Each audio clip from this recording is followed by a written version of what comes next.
E buongiorno, buongiorno a tutti e tutte e bentornati sul mio canale. Oggi cambiamo completamente argomento e parliamo di pane. Mi sono ispirata al canale di Benedetta per fare appunto il pane. Vogliamo intitolare questo video come pane facile.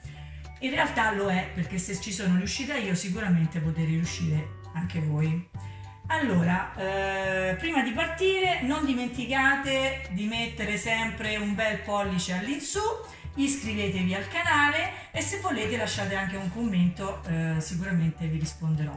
Allora, partiamo elencando innanzitutto gli ingredienti. Allora, per questa ricetta di pane veloce ci vogliono 400 g di farina. Allora, la farina, per quanto mi riguarda, io ho scelto, perché non so se ve l'ho detto, io vivo in Francia, quindi ho scelto una farina insomma comune che si usa qui in Francia e più una farina italiana, quindi una di semola di grano duro rimacinata. Ma voglio sottolineare che per questa ricetta potete utilizzare qualsiasi tipo di farina, è una ricetta che va bene per qualsiasi tipo di farina. Quindi, allora, cominciamo con la farina. Io personalmente ho mischiato le due farine, quindi l'ho provata facendo vari tentativi e mi trovo bene facendo così. Quindi usiamo 250 g di farina bianca, voilà, 250 ci siamo di farina bianca e poi il rimanente la metto di semola di grano duro, che diventa sicuramente più croccante. Lo uso anche per fare la pizza, sempre questa farina, poi magari vi faccio un video anche sulla pizza. Quindi arriviamo a 400. Allora, dopo aver messo 400 g di farina aggiungiamo un cucchiaino di sale. Eccolo qua. Il sale chiaramente è a vostro piacimento, quindi se lo volete sciapo non lo mettete proprio, se volete un pane più saporito ne mettete un pochino di più, altrimenti un cucchiaino diciamo che è sufficiente. Quindi un cucchiaino di sale e mezzo cucchiaino di zucchero e voilà. Poi prendete una bella forchettina. È una ricetta facile anche perché non vi dovete sporcare le mani, non dovete usare assolutamente l'impastatrice, quindi è per questo che è una ricetta veloce. Allora, mescolate bene. Poi, andando avanti, per quanto riguarda l'acqua ci vogliono 300 ml di acqua tiepida, perché io utilizzo il lievito fresco e per quanto riguarda il lievito fresco ci vuole il doppio rispetto a quello secco, quindi ce ne vogliono 2 grammi di quello secco che corrispondono a 4/5 di lievito fresco. Quindi mescolo il lievito fresco, voilà, e l'acqua è pronta. Dopo andiamo a prendere una ciotola, versiamo la nostra acqua con il nostro lievito e cominciamo a versare la farina piano piano. Ecco qua, versiamo la farina. Non vi preoccupate se vengono un po' di grumi. Allora, io tengo a precisare e voglio ripetere che questa è la ricetta che io ho trovato sul canale di Benedetta, ma l'ho personalizzata, quindi come piace fare a me faccio un po' mie le cose e quindi diciamo che vi faccio vedere anche poi come la metto in forno, e ho usato un metodo diverso rispetto a quello che fa lei. Quindi adesso piano piano continuiamo a versare la nostra farina. Vedete che piano piano si forma questo impasto. Non vi sporcate le mani, non sporcate nessun apparecchio e quindi è perfetto per me. A me non piace mettermi, tante volte per la cucina si passano ore per rimettere a posto, per lavare, e invece questo piano piano con la forchettina l'impasto si fa da solo. Eccoci qua. Voilà. Facciamo vedere anche il pane che è stato fatto. Allora, questo pane ha 3 giorni, ve lo faccio vedere perché così capite. 3 giorni ed è ancora morbidissimo. Il mio bambino è felicissimo perché mangia un prodotto veramente fresco fatto in casa. Il papà del mio bambino anche, vero? Che è qua che riprende. Eccoci qua, vedete? Molto appiccicoso.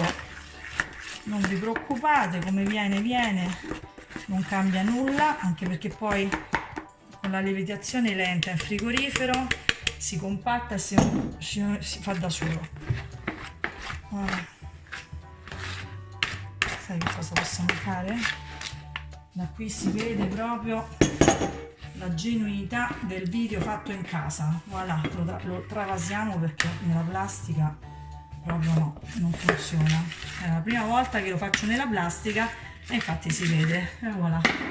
Ok, allora, tanto c'era la farina, quindi non cambia niente. Adesso lo lasciate qua così, lasciate riposare. Ecco qua. Prendiamo la nostra bella pellicola e lo copriamo e voilà, questo per 15 minuti. Passati 15 minuti cosa facciamo? Andiamo a togliere la pellicola e andiamo a girare il nostro impasto in questo modo senza aver paura e lo giriamo. Il mio è venuto un pochino denso perché comunque vi ripeto, a secondo delle farine che usate cambia anche la densità dell'impasto ovviamente.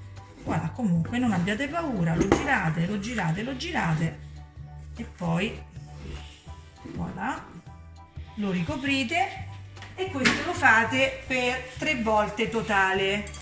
Quindi la prima volta 10-15 minuti lo girate, seconda volta 10 minuti lo girate, terza volta 10 minuti lo girate e poi va in frigorifero. In frigorifero, ripeto, dalle 6 alle 24 ore, dopodiché lo andiamo a lavorare per poi lasciarlo ancora lievitare un paio d'ore e poi metterlo in forno. Quindi adesso prendiamo il nostro impasto, lo lasciamo ancora qua per girarlo la terza volta e poi lo mettiamo in frigorifero. Allora, sono passate esattamente 18 ore perché l'abbiamo fatto ieri alle 5 del pomeriggio, sono le 11 di mattina e quindi sono passate 18 ore. Vi ricordo che il tempo di lievitazione in frigorifero sono dalle 6 ore alle 24, quindi potete fare un po' come preferite. Allora, adesso cosa facciamo? Adesso andiamo a fare le famose pieghe da rinforzo. Quindi prendiamo la nostra farina, la mettiamo sul nostro piano di lavoro, mettetene un bel po' perché l'impasto è appiccicoso e dobbiamo fare stendere meglio il nostro impasto e dargli una forma rettangolare per fare le pieghe. Allora, andiamo a togliere il nostro impasto. Anche mettetelo anche un po' sulla mano la farina, così almeno non si appiccica. Ecco qua, questo è il nostro impasto. Potete anche mettere un po' di olio sulle mani e lo andiamo ad aprire per dargli una forma quadrata, più o meno rettangolare. Facciamo una forma. Non deve essere preciso, non deve essere perfetto perché tanto poi una volta piegato, nel momento che va in cottura, diventa comunque bello il pane, la vostra pagnottella. Facciamo una forma tonda, una pagnottella di pane tonda. Ecco qua. Allora, questo procedimento lo dovete fare per 2 volte, quindi allora più o meno la forma gliel'abbiamo data, la nostra forma quadrata, cosa facciamo? Lo giriamo 1 e 2, quindi piegato così a pacchetto. Lo spingiamo un pochettino qui e poi lo chiudiamo. Voilà, facilissimo. Adesso questo procedimento lo facciamo per 2 volte. A questo punto cosa fate? Prendete, io già l'ho preparata, una bella insalatiera con uno straccio, mettiamo ancora un po' di farina dentro, prendiamo la nostra bella pagnottella, la mettiamo dentro, mettiamo ancora un po' di farina sopra e andiamo a chiudere per farla lievitare. Allora, qui deve rimanere, io oltre già lo straccio ne metto sempre uno in più sopra, che così si mantiene più caldo.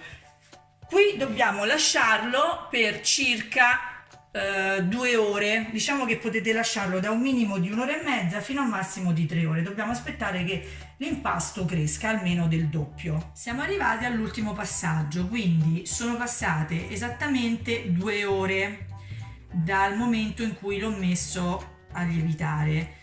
Vi ripeto che la lievitazione potete decidere dall'1 ora e mezza fino a 3 ore. Eccola qua, andiamo a scoprire la nostra pagnottella. Adesso cosa facciamo? Troviamo una bella pentola di acciaio, mi raccomando deve essere tutta di acciaio perché va messa in forno per cuocere, e quindi anche il coperchio deve avere anche lui parti in metallo. Se non avete un coperchio tutto di metallo, di acciaio, potete anche coprire semplicemente con una stagnola. Allora, cosa facciamo? Prendiamo ancora un po' di farina. Ecco, questo è un passaggio che io ho fatto in maniera diversa rispetto a Benedetta, perché lei cosa fa? Accende il forno e mette a scaldare la pentola per far sì che poi quando va a mettere il pane nella pentola sia già calda la pentola e quindi evita di attaccarsi. Io invece questo passaggio non lo faccio, risparmio 10 minuti di forno e metto la carta da forno e quindi abbiamo risolto il problema che si possa attaccare. Prendiamo la nostra pagnottella, voilà, la giriamo, possiamo fare così, e la mettiamo qua sul fondo. Eccoci qua. Adesso sarebbe già pronta per essere messa in forno, ma a me piace fare le cose più carine e quindi voglio fare una sorta di incisione come fanno i veri panettieri. Facciamo una specie di X, che così quando sarà sfornato sarà più bello anche da vedere. Ecco qua. Allora, il forno deve essere ventilato a 230, quindi i primi 30 minuti, totale di cottura 50 minuti, i primi 30 minuti 230, dopodiché togliete il coperchio, eccolo qua, e date ancora 20 minuti di cottura togliendo il coperchio ma a 220, quindi ripeto 30 minuti 230, 20 minuti 220. Adesso lo mettiamo in forno. Sono passati i primi 30 minuti col forno a 230. Guardate che meraviglia, guardate che meraviglia. Quindi andiamo a togliere il coperchio, mi raccomando fate attenzione perché è bollente. Guardate che spettacolo, bellissimo. Adesso cosa facciamo? Adesso abbassiamo il forno da 230 a 220 e li facciamo fare ancora 20 minuti senza il coperchio. Rimettiamo dentro, voilà, ecco qua. E adesso tiriamo fuori, mamma mia che spettacolo, quanto è bello, guardate quanto è bello, quanto è bella la pagnottella, calla calla come dicono a Roma. Adesso aspetto 5 minuti per tagliarla perché altrimenti quando è troppo caldo il pane non si taglia bene, e poi vi faccio vedere come è venuta. Intanto potete ammirare che splendore. A tra poco. Ed ecco qua, il pane è pronto per essere mangiato, bellissimo.